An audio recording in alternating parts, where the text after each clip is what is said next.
Hello and welcome back to Coffee on Korriban. Obviously, spoilers in this show, and this is very last minute. I didn't even really plan on doing a live stream tonight. We were just going to record our little kind of episode recap, but with the revelations of what we got in episode 4 of Ahsoka, I don't know, we got to talk about it. I'm going to have a good friend on who's very excited about this sort of stuff, and I want to hear from all of you guys in the comments. If you're watching this after the fact, definitely get in the comments and let me know what you thought of this, or join the Discord. That link is in the description to continue this discussion because, oh man. So we're going to get into some theorizing, not really something I do a whole lot on this channel. I don't really do the theorizing, I do the explaining. But we're going to get into all of that tonight. Not a professionally produced show by any means. We don't really have any games or anything for tonight, but we're going to have some great discussion. I see my co-host in the background, so let's bring him in just a second. But I hope you guys enjoy the show here on Korriban.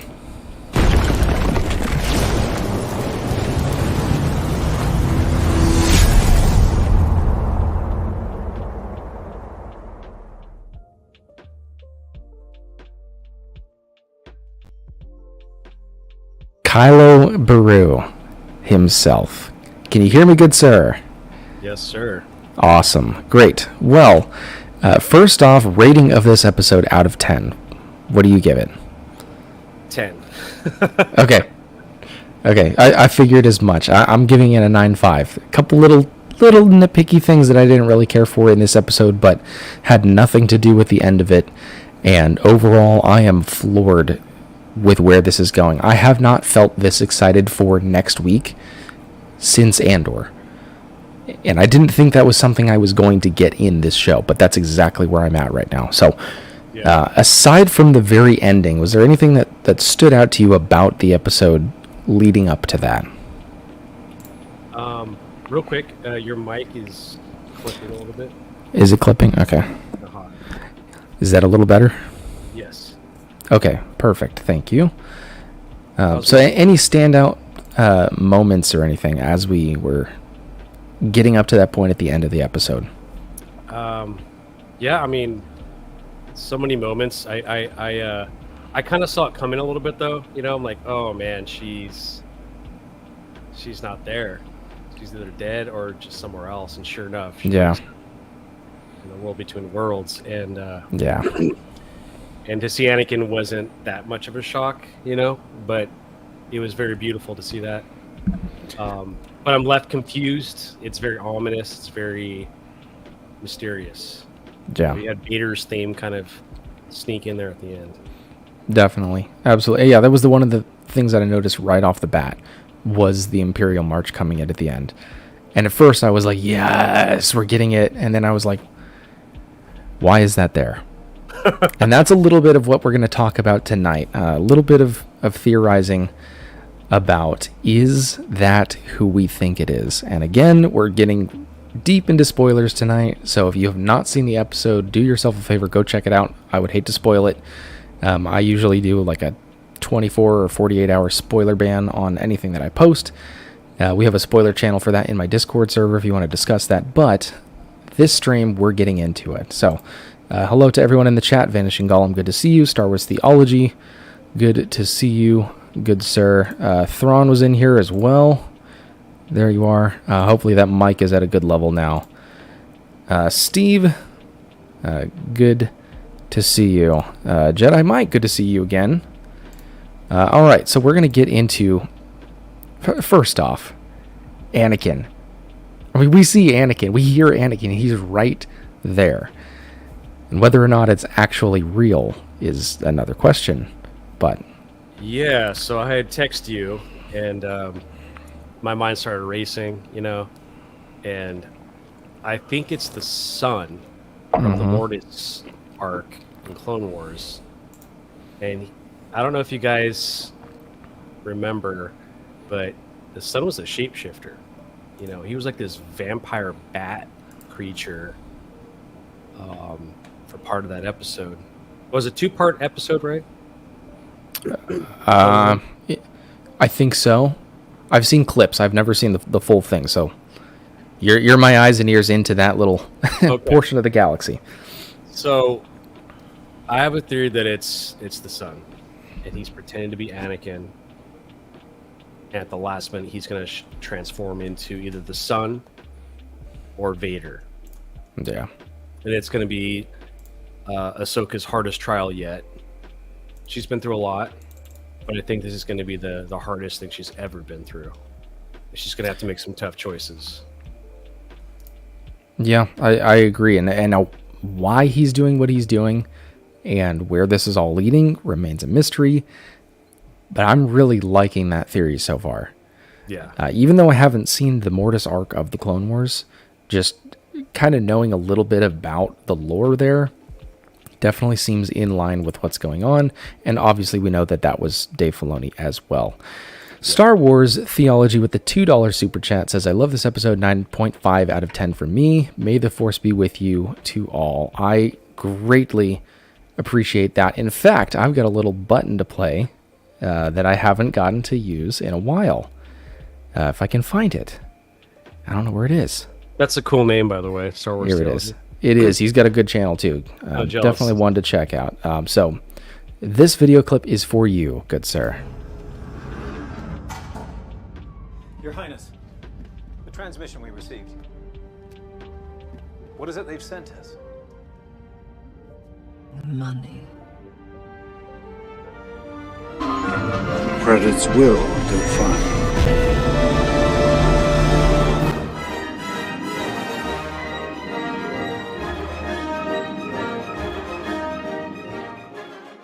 It's another check for daddy.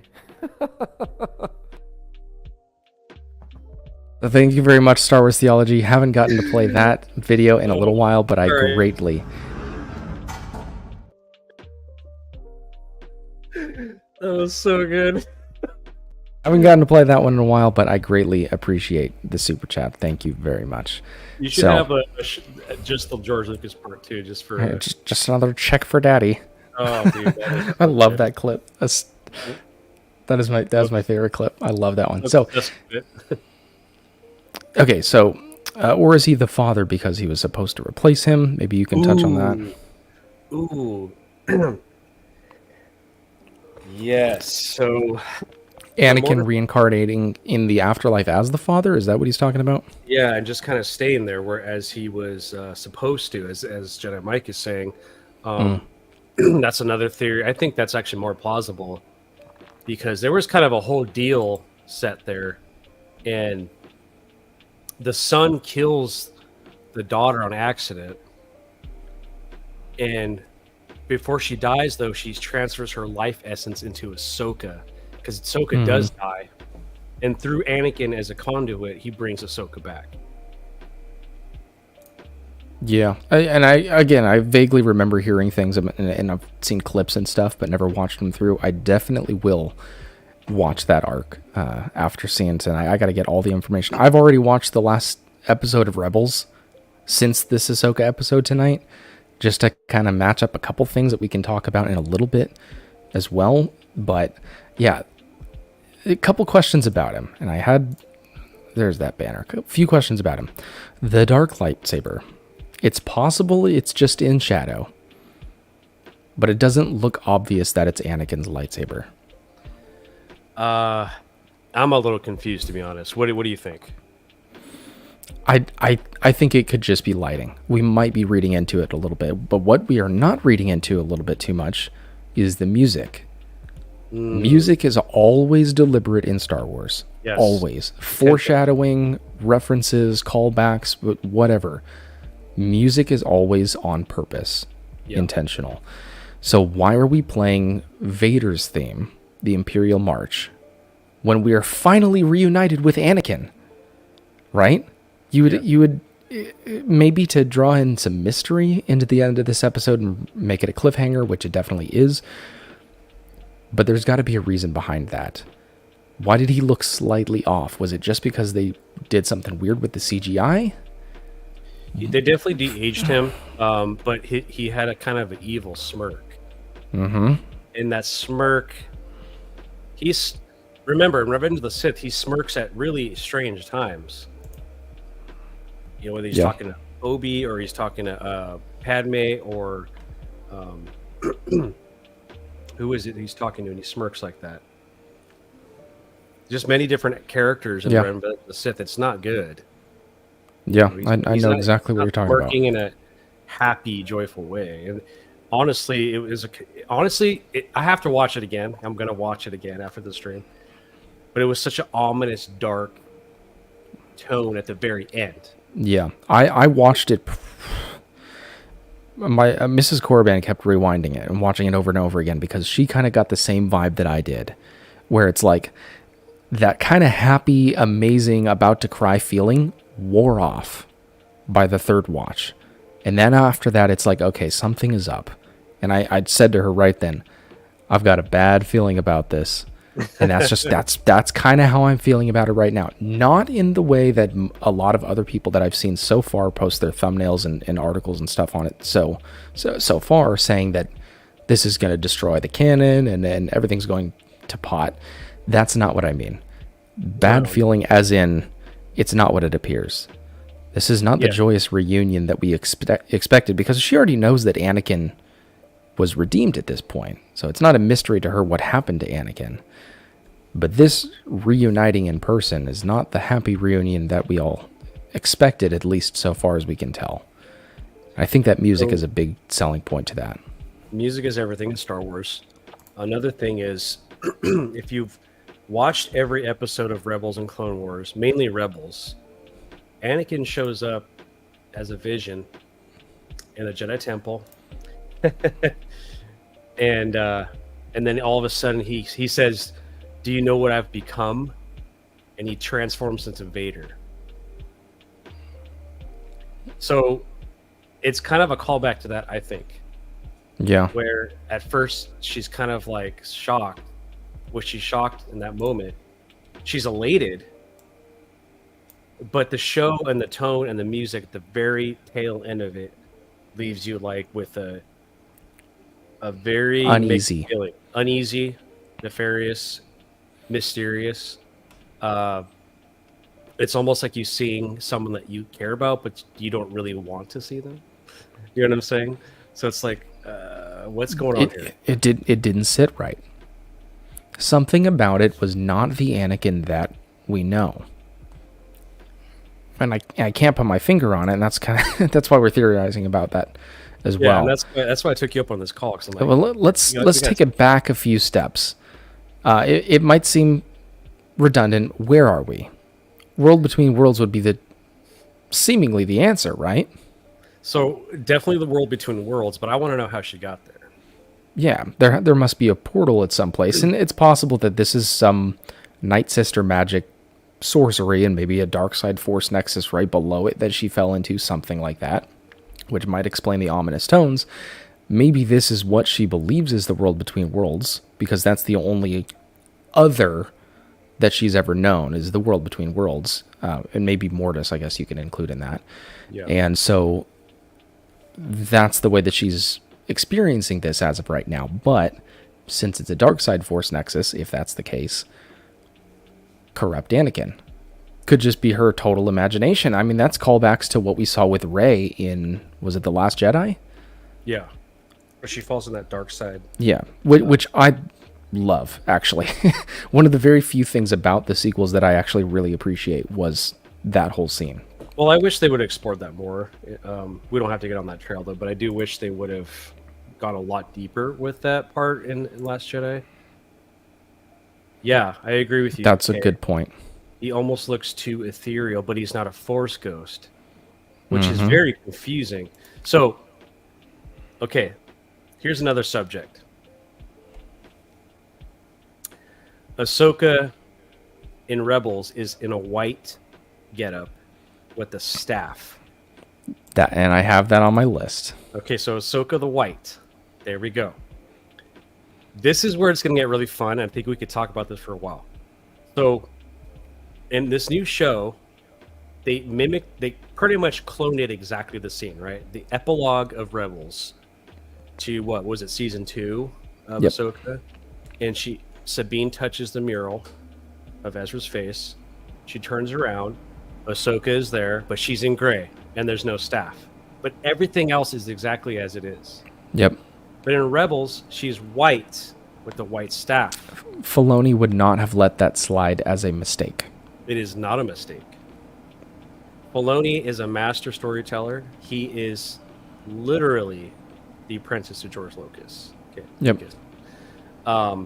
I think we're going to see something so special, so mind-boggling when it comes to World Between Worlds, that she might go through a revolution of fixing some wrongs, maybe even the last few moments of her life where she ended up there and making different decisions, but as Ahsoka the White.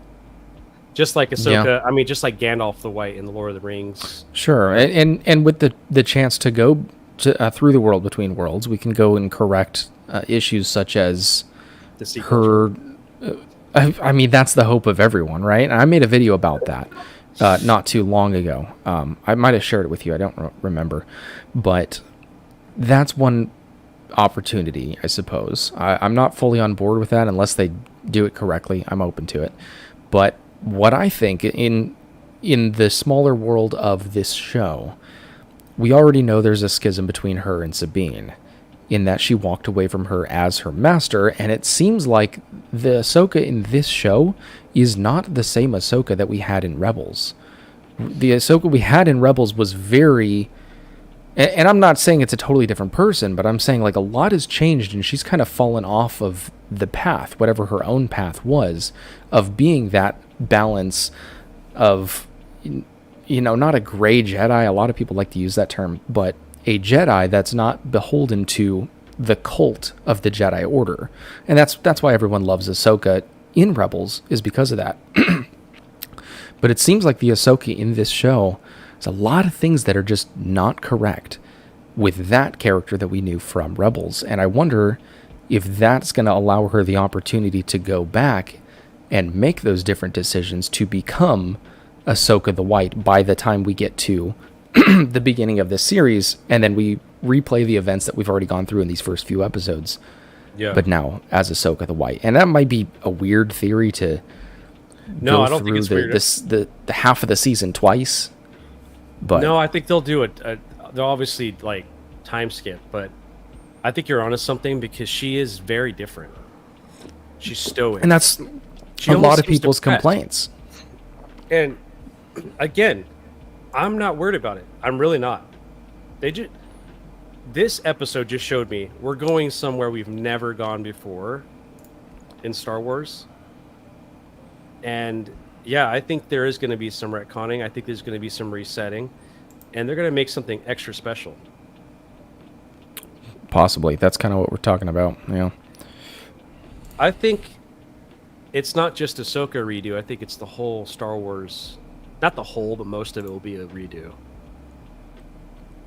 Yeah. Yep. If they carried over the artwork of the mural from animation to live action exact, they're not going to let robes and that major of a costume difference. It wasn't a color of a robe. It was the staff, the hood, the type of robes. It was intentional. There's no way that was an accident. 100%. So I think we're onto something. I think that from this point on, it's going to be mind-boggling. Yeah.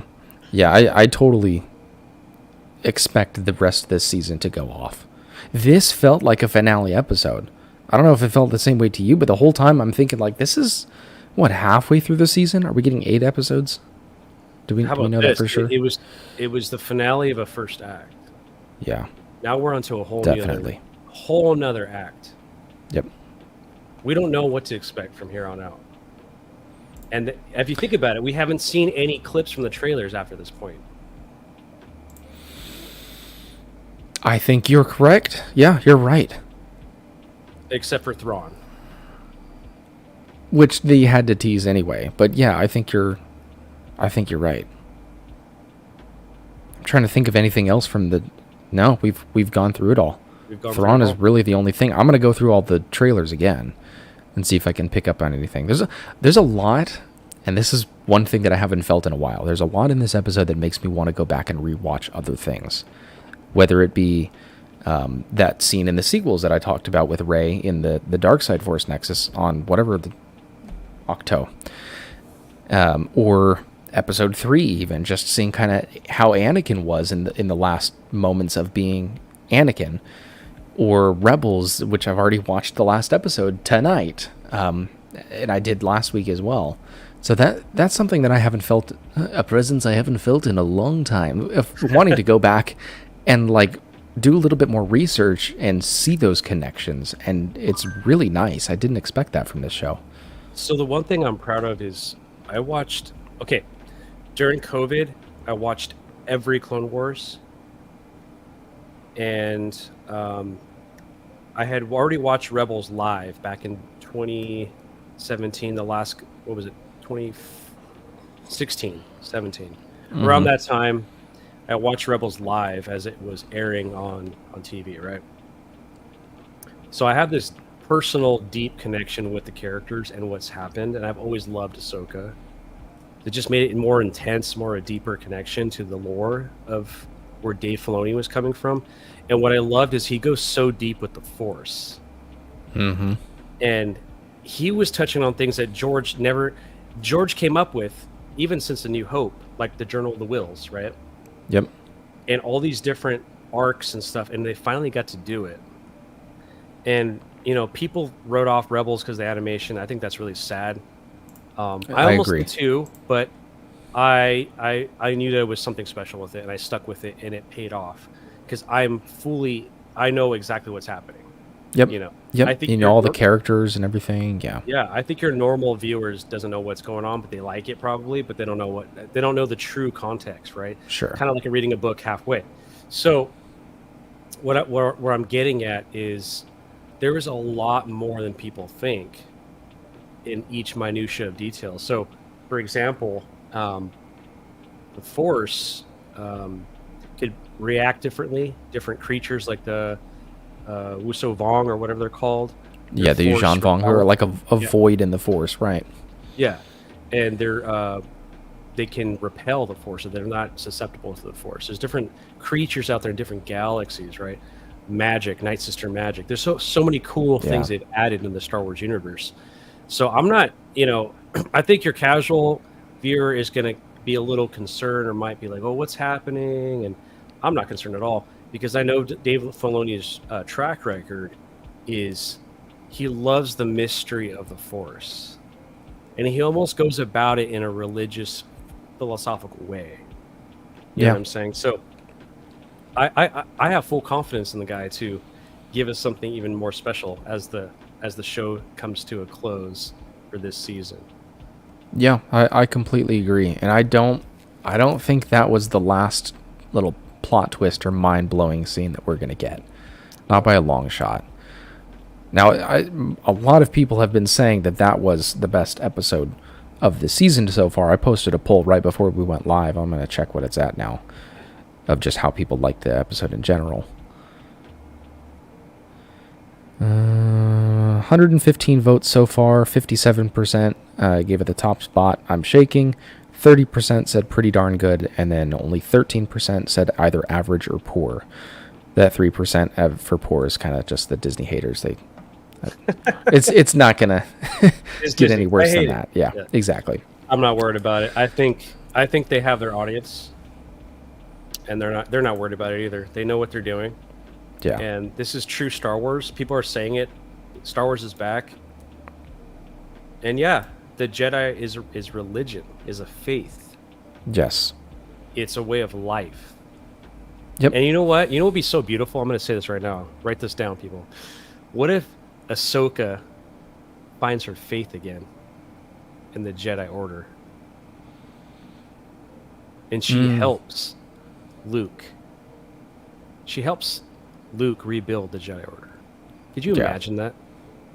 I think that's beautiful. That's what we need. She is kind of lost a little bit. She's on her own, That's like a Buddhist monk going on by himself. What is that? Or a Christian pastor or whatever. No, you got to be within your own people. Keep studying, keep learning, right? So to be by herself is not really. And here's another thing: is the lone wolf. She's the lone wolf, right? Dave Filoni loves wolves, and he used wolves in his Rebels as symbolism, allegories, right? Apparently, Balin Skull and Shinhati are like the dark and bright wolves, dark and white wolves in the mirror, possibly. Kanan was the wolf would say Kanan's real name, which is Caleb Doom, right? And I think right now, Ahsoka is a lone wolf, but not for much longer after this experience, after what she's going through. But I think she's going to go through the biggest trial of her entire life. Yeah, and then that's exactly what we were talking about before, coming back as Ahsoka the White. So the question that I have on my mind, we touched on it just a little bit. If this is the world between worlds, then who pulled her in there? Or did she just kind of fall in there, which seems a little strange to me. Someone had to have pulled her in there. I'm completely confused about. Yeah. If you watch Rebels, Ezra pulls her out. Yeah. And then I didn't know this, but I rewatched just to get prepared for Ahsoka. He runs in his timeline, and then she runs back in her timeline again. Mm-hmm. Like after the explosion of the temple or whatever. And that's when she's seen walking into the temple, but at the ground level, like the basement level. And so she's back in it, right? So they're both back in their same timelines. But Oscar just said Skywalker pulled her in. What do you think?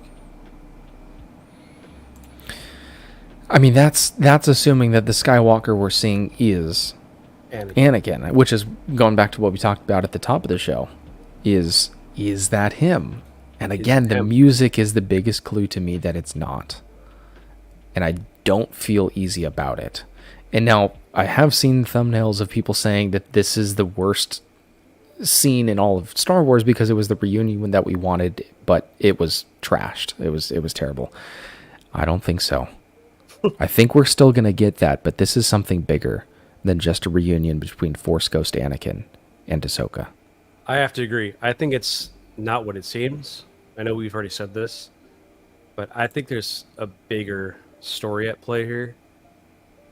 And I think when we find out, it's going to blow our minds, just completely blow our minds. Because again, Filoni loves to go so deep with the Force and the mystery of it, right?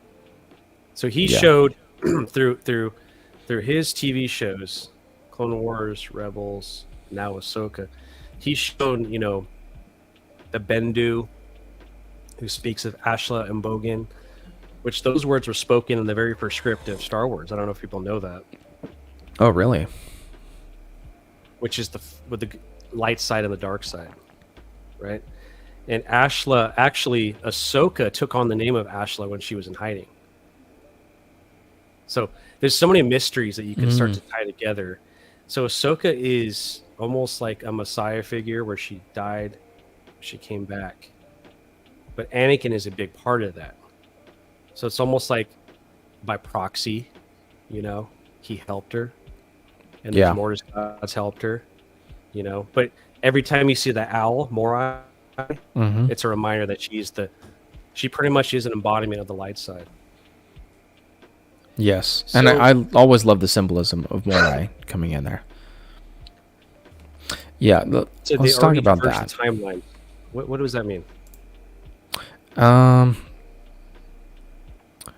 We could be talking about this to the sequel trilogy being avoided, or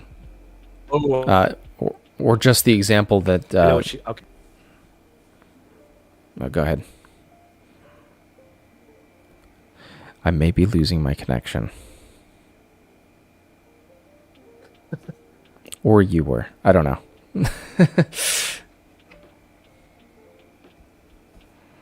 Talk about this real quick. Yeah, go ahead. Sorry, everyone. I don't know if it's my internet or not. I'm trying to figure it out.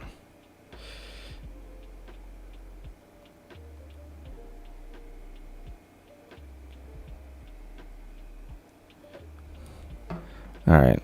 Well, sorry if you guys can't hear anything. I don't know if it's me or not. All right, let me know in the comments. Is it me that's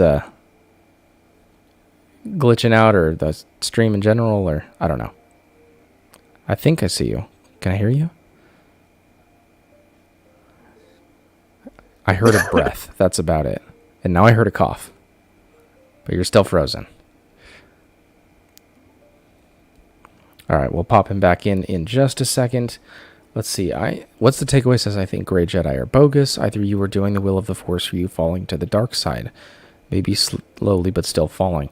And I think that's one thing I'll have to push back on. A lot of people assume that the Force and the will of the Force is only the light side. The Jedi practice the light side because that's what their religion dictates. The Sith follow the dark side because it grants them that power. But both are the Force. The Force is both sides of that. And to determine the will of the Force is a very interesting thing. But I don't think that it only relies on the light side. So that's what I think about that. Here's something that I did want to touch on. Maybe that's just it. She wasn't supposed to live. And that kind of goes back to what I was getting at with my topic earlier. Is she dead? Where are we? If we're not in the world between worlds, let's kind of set that aside. I think that's most likely. But if we set that aside, is she dead at this point? And then where is she? We could see some parallels with Gandalf the White, Ahsoka the White, Gandalf the White. Besides the obvious coming back as the White races. But where did Gandalf go in that time frame? He said it was like 1,000,000 lifetimes or something in that scene in Lord of the Rings. It's been a little too long since I've seen that. But is that where Ahsoka is at this point? So she could be totally dead and then maybe come back at some other point. We could be dealing with physics of this universe that we've never even encountered before, and we have no idea what to explain. How to explain it. So, question, he resurrected her, possibly, Anakin did. Need to go to sleep. See you, Theology. Good to see you in the chat, and I appreciate the super chat again. Disney canon perhaps has been parallel timeline all along. Could be. That's something that a lot of people are hoping for, because Ahsoka should be dead. From the Sith Temple, yes. Why would the Force will the loss of life? When the Death Star exploded, the Force cried out, or at least it was described that way by Kenobi. Yeah, good point. I mean, death is a natural part of life. And I'll have to revisit that exact quote. That's very interesting and something I'll have to definitely think about a little bit more. Kind of makes sense. I'm not a big fan of his stuff, but I always thought it was interesting. Should be dead. Yeah. There's so many videos about retconning the sequels and stuff. Give me just a moment.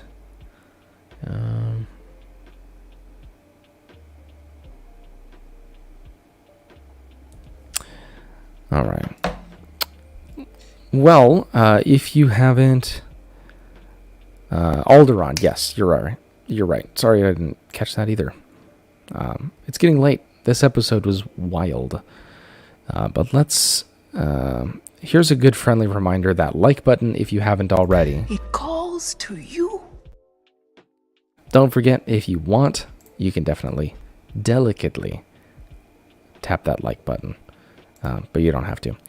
I've never been on the sequel retcon train, but same. That's kind of what I'm thinking as well. I've never been a huge fan of let's retcon the sequels completely because they exist. They have positives to them. If you haven't seen my video on how to accept the sequels, check it out. I'm not trying to convince you to love them or trying to tell you that they're the best movies ever, because they're not. But if you want to be able to accept them and you don't already, then go check that out, and maybe that'll help you. So there's that. Any other thoughts you guys have before we wrap it up for tonight on just Anakin, being in this? Is it actually Anakin? Is it the son? What's going on? Because again, the music is everything in Star Wars. It's not in there unless it's intentional, and whether it conveys some like a premonitions of the future, or callbacks to events that already happened, or a certain character comes on screen and a certain theme plays. Music is very important in Star Wars because it evokes all those memories and emotions and nostalgia in ways that images on the screen can't. So why did it play Vader's theme, the Imperial March, when we saw Anakin on the screen? Wouldn't you expect the reunion of her finally seeing Anakin to be happy and joyous and everything? And there's going to be a lot of criticism against this episode because that wasn't portrayed in that way. But maybe that's not Anakin in the first place. So we have to be open to that and see what happens. But to sum it all up, I am very excited for next week. And it's a feeling that presence I haven't felt since, never mind, that was Vader. A presence that I haven't felt since, it wasn't Obi-Wan that said that. Since Andor. I haven't felt this way since Andor, where I really cannot wait until next week's episode. And I'm going to be thinking about it all day tomorrow and the rest of the week, trying to make it make sense.